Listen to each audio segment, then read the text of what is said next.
الحمد لله. اليوم احنا كنتواجدوا في مدينة العيون الغالية على جميع المغاربة الحمد لله. اليوم كانت عندنا واحد حصة تدريبية في قاعة الحزم اللي كان نوه بالمستوى الكبير اللي وصلت له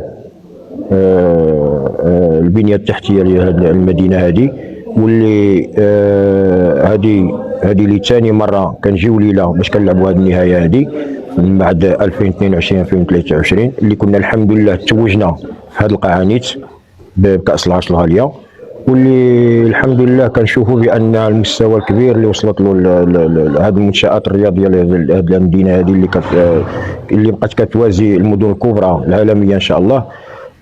الحمد لله كنتمنوا ان هذا الموسم هذا يكون عاوتاني حتى هو فيه الخير، لان كنتوخاو من الله اننا نحاولوا نهزوا الكاس الثانيه على التوالي في هذه المدينه الكبيره الغاليه علينا.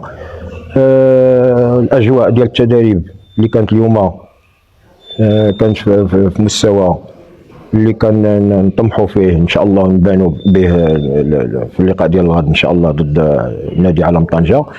والحمد لله كما قلت لك ان المدينه ديال العيون كتوازي المدن الكبرى ديال المغرب في البنيه التحتيه في القاعات، اللي القاعه كنحسبها انا من بين احسن القاعات في المغرب اللي دخلنا لها واللي لعبنا فيها.